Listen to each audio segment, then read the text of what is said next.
Hello everybody, welcome to Planet FPL, the world where everything revolves around Fantasy Premier League. My name is Serge. My name is James. And today we're going to do a people's poll. On nothing to do with football, apparently. Well, yeah. People's poll, the votes went out and the people voted. And that's what we do. We talk about what they voted about. It did. There were three options this week in the people's poll vote that went out on Twitter yesterday. One was for us to do an inspection of Rochdale Football Club, which I suspect me and Serge probably will come back round to at some stage. Hostile takeovers and fans getting sued, basically. It's if you've not looked into what's been happening at Rochdale over the last couple of years, it's a murky little worth a look. The football club is definitely in some danger. It's a precarious situation, I would say, but it's also quite complicated, which is why I wanted us to specifically have a look at it. Another option was to look at sexism at football at the moment. Very recently, London Mayor Sadiq Khan launched a campaign which is titled to Have a Word with Yourself, Then with Your Mates. The idea in terms of basically having more respect for women and how they're treated generally in society, but it's a campaign that's been launched across certainly the London Premier League grounds, and I think it's likely to move out across the country as well. The winner in the vote, however, was Pitch Invaders, something that's very on topic at the moment because it's happening right now. We are seeing, let's be honest, nearly every Premier League game lately, someone trying to run onto a football pitch and tie themselves to a goalpost. Yep. Why is it happening? Well, I could call it an orchestrated campaign. At the moment, the pitch invasions have all come from one single cause: stop the oil. Just stop oil. Just stop oil. Is the campaign. There you go. It's free publicity for them. Who are claiming ownership of this. And to be honest, considering they've got videos going around with the perpetrators who were therefore going on the pitch, I think it's fair to say, yes, it is them. It almost feels like their website is a shrine to their successes with all the videos on there of what's happened and claims that it's going to happen moving forward. But at the moment, the question is, why is it happening? Well, at the moment, it's one specific organisation that are organising all of these, but it's not for the first time that we've seen protests at football. I think we should differentiate between fan protests, the likes of even at our place a few years ago, 4 years ago or so now. The man with the corner flag in the centre circle. Something in the centre circle, and non-football related protests, as in people using football to highlight another cause that's got nothing to do with football. Because I think the two are quite come from very different motivations, and should be talked about very differently. With the Just Stop Oil campaign, it is clear that the global audience of the Premier League is so big that it will get attention. I think the thing is, though, I was sitting at home. You were in the ground at the Spurs situation. It was ironic that there was a melee, I'll call it a melee, fisticuffs or handbags. Let's call it handbags just before the player came on anyway. So the players were all kind of grouped together. TV are wise to this now and didn't show anything. Like, I knew something was going on only because for like maybe 3 or 4 seconds they panned to a wide shot and I saw high-vis jackets in and around the goal. And then they went straight back to a close-up of the players all huddled together in and around the penalty area. So they got nothing. In terms of publicity from the TV audience, I saw nothing. I didn't know who it was or what it could be. Only because of the situation at Everton did I assume that it was going to be exactly the same thing. But other than that, they got no airtime on TV, really. In the Everton game, conversation afterwards. In the Everton game, they did. Yes, because it was unexpected and they caught him unawares and he managed to get himself tied to the goalpost. So the first situation we're aware of happened at the Emirates last Wednesday night in the Arsenal-Liverpool game. Where someone tried to do it. Interestingly, these incidents all seem to be happening around about 10 to 15 minutes inside the second half. I don't know if there's a correlation in that at all. This guy at the Emirates... That was in the first half when it happened at At Tottenham? No, second half, mate. That wasn't the second half. Yes, it was, mate. I know you were nodding off because you were getting battered. I was quite everywhere sleepy. you go. No. All second half incidents. So the guy at the Emirates, what he'd done is... No, you're right. You're shooting that way, Yeah. Thank you. Yeah. I know I was there. The guy at the Emirates, what he'd done was he tried to wrap himself around the post and glue his hands together. Now, this will bring back some memories in terms of... With what? With like super glue. I presume it wasn't Pritt stick, Such. No. Okay. So we've seen this tactic before with Extinction Rebellion and what's the other group who've been tying themselves to the roads? Oh, crap. They've... what are they called, Such? Peter? No. But we mean Peter. That's animal cruelty, isn't it? No, the guys who've been like blocking the motorways and stuff like Okay. that. They're not Extinction Rebellion. What's the name of that group? I'm not sure, James. Shoot, I'm going to try and find that out. Anyway, they've been like gluing themselves to the roads and stuff, weren't they? Okay. So this tactic was, okay, right, you're going to try and separate them. So what happened was this guy got himself around the post at the Emirates. The steward didn't know he'd tried to glue his hands off. Maybe he did, I don't know. And he just obviously yanked him off. And then the guy kind of basically, and they're all doing the same thing. They basically just collapse their bodies, don't they? Right, carry me out, make it as difficult as possible. Then on Thursday, we had the incident of this fella at Goodison Park who cable tied himself around the throat. And I'd said to you on Friday's podcast, I was about to go and play five-a-side football, so wasn't watching the game. And I saw Jamie Carragher tweet, someone's hung himself to the goalpost. And I was like, wow, how serious is that?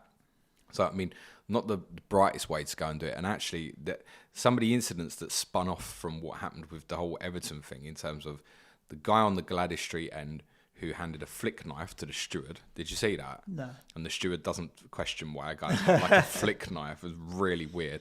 And there was someone who got on the pitch and tried to punch the protester as well at Goodison Park. And that obviously held up the game for ages. You've probably seen they ended up with bolt cutters and stuff. I mean, how difficult is it to cut one of these tyre things? Anyway. Then on Friday, we had incidents at Molineux for the Wolves-Leeds game where, by this point, I think they're probably having talks strategically in terms of there is going to be intended pitch invasions here. Then, obviously, on Sunday, I was there and saw it happen at Tottenham. And I knew before the game that someone was going to try and do it. Super Sunday, high-profile game, only game on TV that day in the Premier League. Someone's going to try it, definitely. Plus, I know it's fairly easy for a tourist to get a ticket at Tottenham, right? You only pay a little bit of extra money somewhere, you'll get in the ground. So I knew someone was going to try it at Tottenham, definitely. What I found bizarre about it was when they tried to do it. So the ball had gone out of play for a corner at that end of the pitch. I think it was when Zuma kicked the ball at Son, which obviously shot him. Zuma shot Son. Which we know nearly killed Heung-min Son. He is okay. He has recovered, Heung-min Son. So all the players and everybody's eyes was on that end of the pitch anyway. Yeah. Why did they run to that goal? And I was sitting next to Az from Black Box, and I said to Az, why have they gone to this goal when everyone's there and their eyes are on it everywhere anyway? So as soon as I got on the pitch, stewards just come from everywhere, right? And then sure enough, as soon as I said to Az, why did they go to that end? Two others went to the other end. Right. And they got caught as well, so they never got on the post. So, I mean, at Tottenham with the security is there and stuff, I'm not surprised that they didn't achieve what they were setting out to do, because they would have been properly ready for what happened. What's interesting is, obviously in terms of the eyes of football fans, who may not be clued up in terms of what's going on, is it just alienated everybody. Because anybody who goes to football, really, horribly as it sounds, just want to watch football. Yep. So when you get a pitch invade, and we've all seen the pitch invader, whether it be a streaker or just a nutter running on the pitch, and they're running away from stewards and stuff, you get the cheering, don't you? Yeah. You get the kind of the Benny Hill, this is a laugh, go on, get away, it's only going to be a minute or so. Because, it's not going to take Whereas long. with this is like, if you get tied to a goalpost, we might be sitting here for 20 minutes. Yeah. Don't let that happen. Yeah. So obviously when they get caught, for a change this time, everyone's in support of the stewards, obviously trying to get hold of these people. They get booed off and there's cheers, and you can hear from even the Just Stop Oil videos that they posted, where obviously they've had someone else in the crowd obviously filming it themselves. The unsavoury words coming from the crowd, not just at Tottenham but at Molineux on Friday as well. He's like, who are these idiots? Rah, rah, rah, rah. And as Gary Lineker tweeted on Thursday night, like, people might not like the way that the young man at Goodison Park went about doing what he did, but he's got a point. Or has he? Well, what is his point? That we should stop using oil? Yeah. Yeah, that's fair. That's fair. It's a very complicated topic because, yes, firstly they have a cause, right? I mean, we use too much in terms of fossil fuels. Obviously pollutes the environment, and so the argument that a lot of people would put forward for not doing it at football or in this kind of environment is there are ways and means. There are ways and means to protest, and this is not the right way to go about protesting because you're disrupting people's enjoyment of football and so on and so on and so on.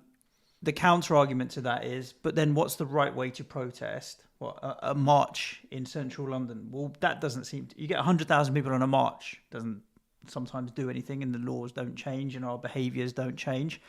So why do people feel that they've got to this point of desperation that their only cause is to try and do something, let's call it a public stunt that gets the eyeballs, which is quite dangerous as well and damaging to themselves, that because some of the other ways of getting their message across don't work because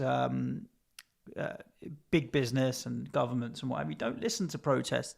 I'm all for everybody's right to protest, and I'm not such a fan of protesting in this way, but I fully understand why people feel the need to get to that point of desperation where this is all they have going for them.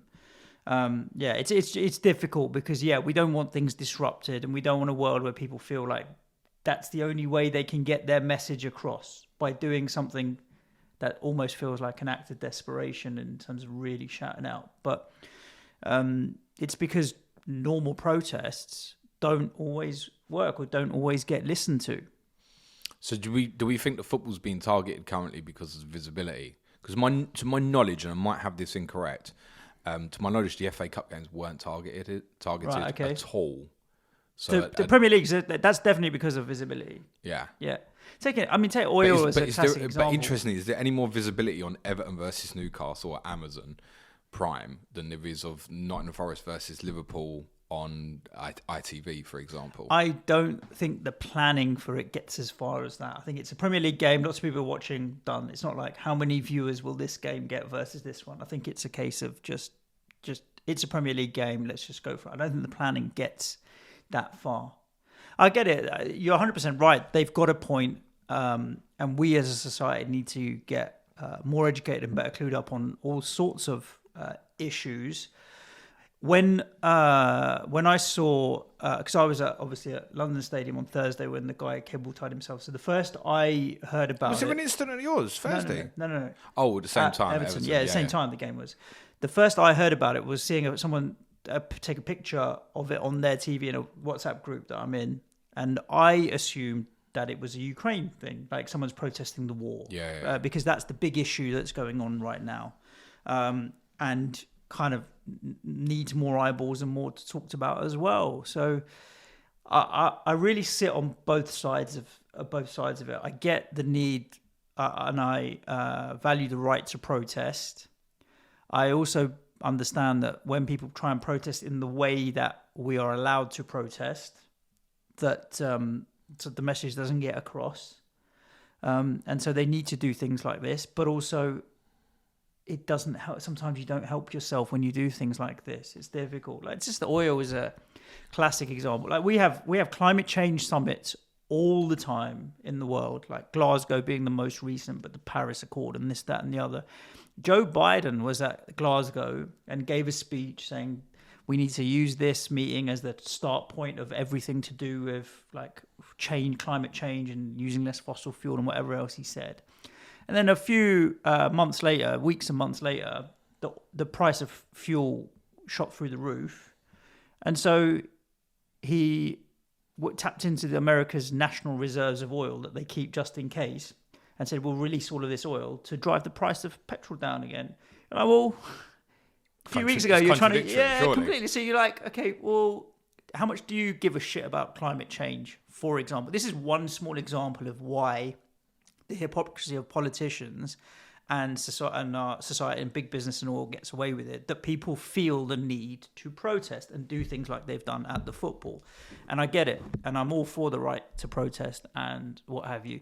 I'm not sure if doing it this way is the right way to make change happen. Get your message across. Yes, you know what they say, all publicity is good publicity. Which definitely people know about Just Stop Oil more than they did a week ago, Absolutely. mate. I mean, the Twitter account has only been active for like 10 days or so, because there was they tried to block people for getting into the BAFTA awards. I think it started last week. I might have that wrong. Might be 2 weeks ago. And the guy, Louis, someone his name is, who tied himself to the post at Goodison Park, that's definitely him who's sitting outside for that protest outside the BAFTAs as well, which is interesting because the group are claiming at the moment they've got over 800 people signed up. And if you want to sign up with this group on their website at the moment, you basically have to sign a form of declaration that you are prepared to be arrested. And the only reason you will not go through with whatever is asked of you is if a serious life-changing event like a family member dies or something like that. Once you sign up and you get told where you're going, that's it, you're doing it. That feel a little bit over the top to you? Yeah, but I mean, a lot of causes like this are quite hardcore. It's also, only interestingly, only signing up people aged under 25. Okay. Why is that relevant? Not sure. I realise a lot of it as well is in terms of their message at the moment is saying the future of young people is going to be more and more of a problem. You know, I've not got long left before I kick the can probably. So just definitely got longer than me. I've abused my body far more. But why can't I have a 40-year-old sign up and support their movement? I'm Indian, I'm prone to diabetes and the cholesterol and really? heart disease, mate. We're all susceptible. I reckon I've had a lot more fry-ups than you, mate. Okay, let's change the tack of the conversation to something slightly different. So, PSG, I was listening to some... Newcastle's works on oil. No, but this is not actually my point. So PSG, from a footballing point of view, are not in a good place. They lost again at Monaco, got battered 3-0, but obviously kicked out of the cup and stuff. The fans are not happy. The ultras are not happy with what's going on the pitch, clearly. And there's now a lot of talk that, we got all this Qatari money, but Sodom, get rid of them because they've tried to buy success. I'd rather have the old PSG than have the Qatari money necessarily. Good for them, although I'm surprised to hear PSG have ultras. No, so ultras, I think, are just the hardcore fans, necessarily not fighters per se. So their form of protest was... They got all the ultras went into the stadium extra early, and I'm not sure which game this was. So I think it was a home game. I want to say maybe Bordeaux after they lost to Real Madrid. The fans going into the stadium. So you go into the stadium, and then there's steps to get up into your seats. So the ultras basically guarded all the steps into the stadium to the seats, and they were like, if you want to go in, we're going to beat you up. Like, basically stopped everyone they stopped everyone going into the stadium for 20-30 minutes, because the point they were proving is keep the stadium empty for as long as possible. This is how we're going to prove our point. That's another form of protest, and now this is a footballing form of protest. We're back to sport washing again here, I'm sure they didn't beat people up and stop them going into the ground to watch the game, but it's protest, right? It's another form of protest, and this is on footballing grounds. How do you feel about that as a way of getting your message across? Because whilst I say that protests don't work and people don't listen sometimes, fan power has worked in the past. Super League. Exactly that. Although I'm just in my mind thinking, what was different about that than other things that fans want to happen? Ticket prices, because it was a collective of everybody, wasn't it? It wasn't just Club X increases season ticket prices by 20% and everyone goes mental at one club. This was every club in the country, supporters of the 6 teams that were trying to put themselves into the Super League, and obviously supporters of other clubs as well, also protesting against it. Although there was a lot of, from the other 14 and other clubs, well, if you want to go, piss off. And I completely get that. And that's why it was different, wasn't it? When it got to the stage of that night at Chelsea where they were going to block their own football team from getting into the stadium, that's when okay, this has gone far. Yeah. People really, really don't want this. And this is where PSG might feel that they are with their owners and what have you. Protesting works, getting your message out there works, but unfortunately, in a lot of situations, money talks. And when it's a financial situation like oil and big business and what have you, sometimes money shouts louder than protests of the people. That's the frustration. I don't think I'm at the point where I would say don't protest and don't do anything like that. But I think I'm at the point where I'd say have a think about how you're going about doing it, and are you going to help your cause or are you going to hinder your cause with this way that you are protesting a situation? Insulate Britain was the other name of that group. And obviously, as I said, what they did was blocking roads and stuff. And we've seen videos of people screaming like, I'm trying to get my kids to school and stuff. And at that point, if you're trying to drop your child off to school and you can't get your kid to school, or there was another woman who's like, I'm trying to take my mum to hospital, she's really ill and stuff, and you're blocking people from doing that, it doesn't matter what your cause is, no one cares. Yeah. Right? And there is a lot of so to link that back to the Super League protests, why that took off so big here as well was when everybody was basically in support of it, and it was to the benefit of the cause of where it was being protested was football. It was like, right, well, if Chelsea and Brighton is postponed on that night, then good, fine. No one cares about the football right now because you're about to strip everything we know about football away from us. Whereas obviously with these protests, for the 95% of fans, I would say roughly, it's just you're a nuisance, you're in my way, I want to watch the football. Yeah. But they're prepared to do that to obviously get their message across. And let's face it, it's words because we're sitting here talking about it, and we're sitting here talking about it because the people have said this is what we want. They want us to discuss. To talk about, yeah. So it obviously is quite important. That also says to me that enough people are listening and do care. What can we say to people who, and we're not saying go and follow this and sign up to this group, but what can we say to people in terms of a link to football, what people can do to change? Is there anything that football fans can do differently, bar the get the train rather than drive kind of thing? Because to go back to, say, petrol prices and stuff, what do you think will happen here? Will the UK government do similar to what's happening in America and take reserves out to get the prices back down? Because everybody's moaning about the prices of fuel, and I don't drive, right? So I look at it, my wife drives, but I look at it and go, well, it's just another reason why I don't drive. It's too expensive, and I can sit here now as well and go, I'm doing my bit for the environment, and I don't drive. Driving's not expensive. It depends what type of car you have, and if you get a fuel efficient car.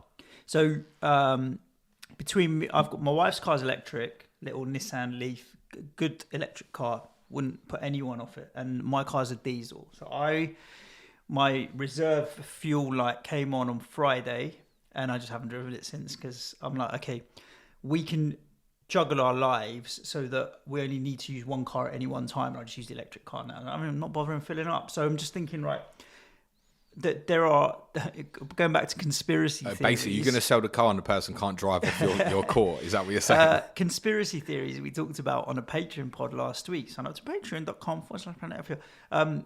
Do you remember the fuel shortage when people are queuing for miles? Oh, it was only a couple of months ago.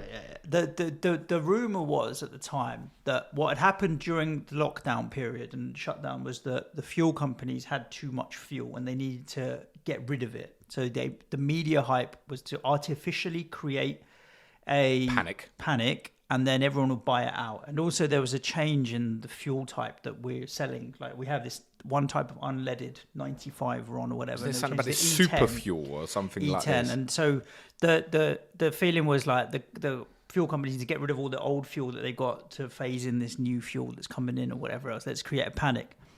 But bottom line is, when we had the lockdown, we didn't drive. Like, yeah, I think back to your point, it's like just don't drive if you don't need to. Don't go places if you don't need to. Affect the fuel companies by not buying their fuel. But I'm pretty sure the percentage of pollution and air pollution caused by cars is like 1% of all fossil fuel pollution is cars. There's loads of other stuff that's way worse than cars. So I'm not sure if cars necessarily the problem, but don't hold me to that stat. I'm going to check it, but I'm sure cars in the grand scheme of things are not the big polluter that we think they are. There's so many other things that pollute. But we have, what is it now they're putting around the North Circular and South Circular in London? Yeah, ultra low emission zone. So for me to, if I drive to West Ham in my car, it costs me £12.50 just to get inside the ULEZ. It's cheaper to go on a train, surely. It is now. I keep telling you, get on the train. £12.50 to drive in and £10 parking. Having said that, never pay parking. Here's a tip for you if you go to the London Stadium, park at Westfield. On the way out, don't pay for parking before you get to the barrier. Pay at the barrier because at least 50% of the time the barriers are up anyway and you park for free. Fun fact. Wow. Villa, I've got free parking. I've never done that, just like to clarify. Because I don't drive. Villa, free parking. Sevilla, free parking. But then I had to pay £12.50 for the ULEZ. The only reason I haven't is because Sunday games, the trains haven't been running. It's a bus replacement service at the moment. Otherwise, the last two Sunday games, Wolves and Villa, I would have trained it. It's easier and cheaper. I think people need to think about driving less potentially, but it's not going to make an impact on the environment. I think it's a bigger picture. One of the stats that keeps getting thrown out by people linked to this is the temperature in Antarctica, which doesn't directly affect anybody because nobody lives there. But I reckon, and I'm not the science guy, so I'm only going to quote what's being said, that temperatures currently there are 30 to 40 degrees higher than what they normally would be, which sounds off the chart ridiculous to me. I mean, the world is going to, the climate of the world is going to change anyway. So for us to think that what it is right now is what it's going to stay like forever is wrong, right? The world is a changing place. But we can change it, We can slow down the pace of change, but we can't stop change, I think is what to think about it as. Yeah, things are going to become different, right? The planet in 500 years from now is going to have a different shape to the planet right now. Countries will be slightly different shapes. You mean, is it actually going to be flat and people really will fall off the edge? Possibly, maybe. There'll definitely be more water because more shit will have melted. Well, yeah. But then by then, Elon will have figured out a way that we can live on the moon, Elon Musk, or Mars. So half of the population will disappear up that way anyway. I get it, like why people want to protest oil specifically. There's plenty of other causes that are worthy of protesting. It's difficult to tell people not to protest when you don't want them to disrupt your enjoyment of football. Wouldn't the right solution be just go and sit outside Westminster and stuff and get a larger group? And not at all. They don't give a shit. Politicians couldn't care less, mate. Politicians couldn't care less. So, but going on a football pitch, I'm just playing devil's here because it is a criminal offence to go on a football pitch. That's not going to help. By the way, either. don't try this. Football pitch is not going to help either. No, it's not going to help either. It's difficult. But it's interesting. Obviously, what's happened since the Everton game, and the difference between the Everton game and the others is obviously Amazon Prime was showing the game, and I don't know if it was discussed off the back of that or Amazon just went, well, we're going to do what we want with this. We've paid for the rights, and what we should show right now, because I think actually, interestingly, most people would want to. I mean, not to compare it to the Christian Eriksen example with what happened to him at the Euros, but everyone was like, get the camera off him, right? Whereas I think actually people want to see the drama of what's probably going on. Sky obviously in their games afterwards at Wolves and Tottenham, as you said, didn't show what was happening. No. But there's enough different media. We've also got social media now, so you've got fans obviously filming things, YouTube, Twitch, whatever. And you've obviously got the photographers are still going to publish the pictures in all the journalistic tabloids, etc. So they're still getting the word out there, even if you may not be getting the, I don't know, couple of million people who are watching the football. And I suppose globally it's far in excess of that. It's the global power of the Premier League as well, which is why I think they've targeted those games. We discussed a couple of weeks ago about games no longer being shown in Russia and China not wanting to show games because they were having promotional stuff for Ukraine at the time. But the Premier League goes global, right? So that Everton-Newcastle on that Thursday night, millions of people around the world watching that going, why is this guy doing that? And then that's that's worked for them, isn't it? But then this is right now, I feel like a UK directed. They're not a global organisation. Probably not. I mean, 800 members is nothing, mate. No. What they've also said is that their target is, and if you actually read what they say on the website, is when they're asking people to sign up, is the target of having 1,000 people. That's all.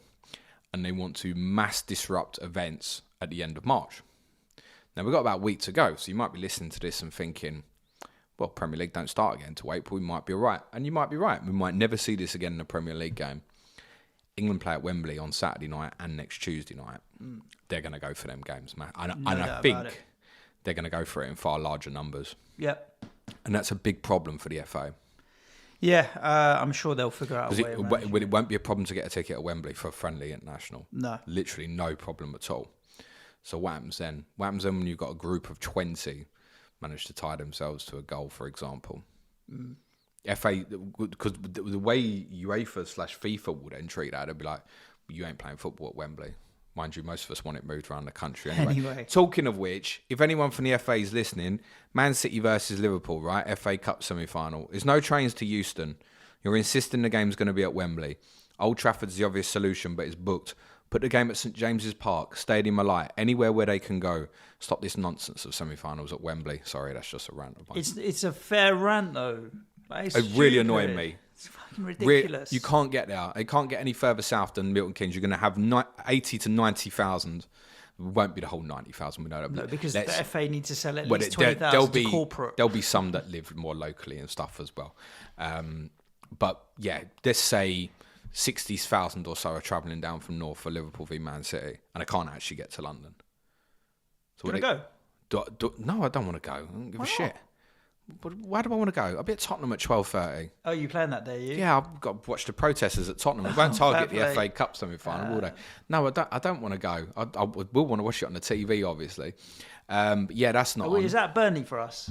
So here's the point. So what they're going to do? They're going to put all the fans on like hundreds of coaches. Isn't that more fuel?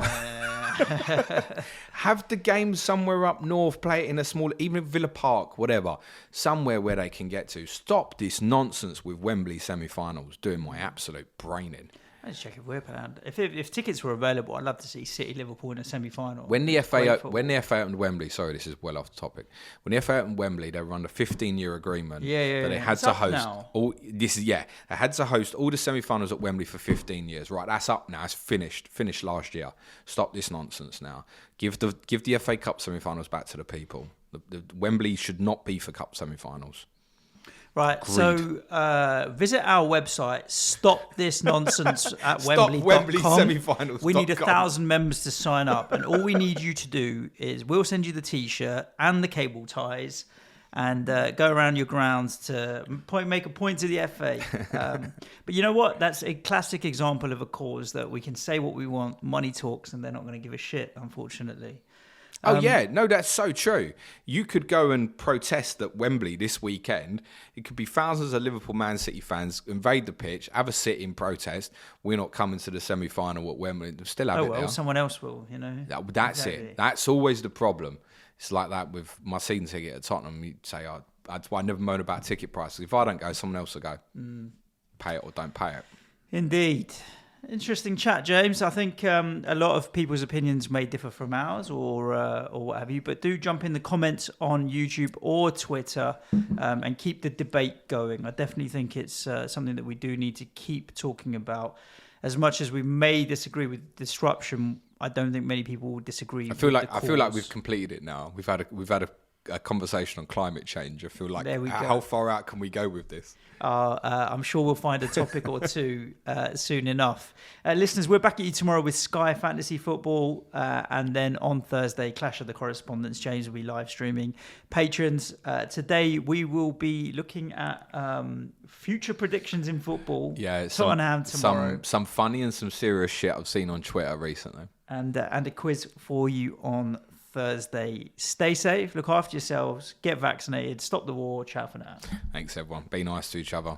Get a train. Cue music, please, man child.